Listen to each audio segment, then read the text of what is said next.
हैं। और एक और क्वेरी हमारे पास आई है दीपक अग्रवाल की, भिंड से हैं ये। बजाज कंज्यूमर के इनके पास शेयर 100 की क्वांटिटी है और जो इन्होंने खरीदारी की थी वो 275 पे इन्होंने खरीदारी की थी। फिलहाल इन्हें 633 का लॉस इस स्टॉक पर नजर आ रहा है। बजाज कंज्यूमर की अगर बात करें तो आज के सेशन में भी अच्छी खासी 1.5% की तेजी है, लेकिन पिछले 6 महीने में इसने अच्छे 55% तक के रिटर्न दिए हैं। ओवरऑल पूरे एफएमसीजी सेक्टर पे और खासकर ये कंजम्पशन वाले सेक्टर्स पर आपकी क्या राय होगी? स्पेशली बजाज कंज्यूमर पर भी राय दीजिएगा, शॉर्ट टर्म और लॉन्ग टर्म।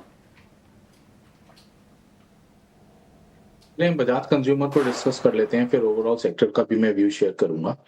आपने सही पॉइंट आउट किया, बजाज कंज्यूमर में ऑलरेडी एक अपमूव आ चुका है निचले स्तरों से, जो कि लगभग 160 150 की रेंज से चलकर अभी ये 270 के करीब ट्रेड कर रहा है। इनका बाइंग लेवल के पास ही है ऑल्दो, और यही इसका एक इमीडिएट रेजिस्टेंस पॉइंट भी है। अगर ये स्टॉक सरपास कर पाता है 285 का लेवल, तो नए होराइजन 300 310 320 के लेवल्स की तरफ आगे अग्रसर होगा। अदरवाइज यहीं पे कुछ समय हॉल्ट होने की उम्मीद है। तो फिलहाल के लिए तो मेरी तरफ से इनको होल्ड की सलाह रहेगी। अब आते हैं ओवरऑल एफएमसीजी पैक पे। एफएमसीजी सेक्टर में जैसे हमने कल नतीजे देखे थे नेस्ले के, और उसने क्लियरली इंडिकेट किया है कि डबल डिजिट ग्रोथ के पोस्टिंग्स आ रहे हैं एक दिग्गज शेयर से। तो अगर इस तरीके का फिनोमेना आगे भी फर्दर कंपनीज में कंटिन्यू करता है तो वो एक बहुत ही सकारात्मक अप्रोच रहती है।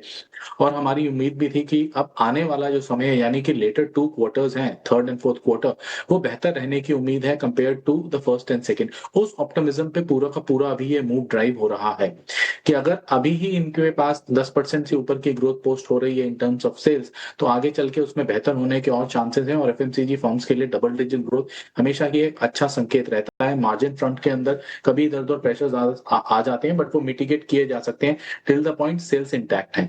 देयरफॉर एफएमसीजी पे हमारा ऑप्टिमिस्टिक व्यू है। स्टॉक्स लाइक टाटा कंज्यूमर, जो मैंने आज सुबह आप ही के चैनल पे रेकमेंड किया था, वी अपहोल्ड द बुलिश बायस।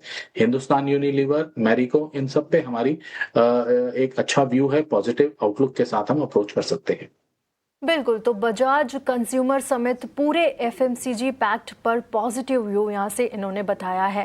इस पर नज़र डाल लेते हैं। तो सबसे ज़्यादा जो हमको तेज़ी नज़र आ रही है वो फाइनेंशियल सेक्टर से बाजार को सपोर्ट मिल रहा है। वहीं आईटी में आज भारी गिरावट देखने को मिल रही है। विप्रो, इन्फोसिस, एचसीएल टेक महिंद्रा 1 से 4% तक ये शेयर गिर गए हैं। जो निफ्टी को ड्रैग कर रहे हैं उन शेयर्स में एशियन पेंट्स, भारतीय एयरटेल। एशियन पेंट्स में करीब 4.5% से ज़्यादा की तेज़ी है। भारतीय एयरटेल करीब 3% की तेज़ी के साथ कारोबार कर रहा है। अपोलो हॉस्पिटल में भी करीब 2% से ज़्यादा की अच्छी तेज़ी नज़र आ रही है। एमएनएम भी करीब 2.25% के आसपास कारोबार कर रहा है। इसके अलावा इंडसइंड बैंक, एचयूएल और आईटीसी में भी अच्छी तेज़ी नज़र आ रही है। निफ्टी बैंक आज शानदार तेजी के साथ कारोबार कर रहा है और 57,764 के लेवल पर अभी निफ्टी बैंक हमें कारोबार करता हुआ नजर आ रहा है।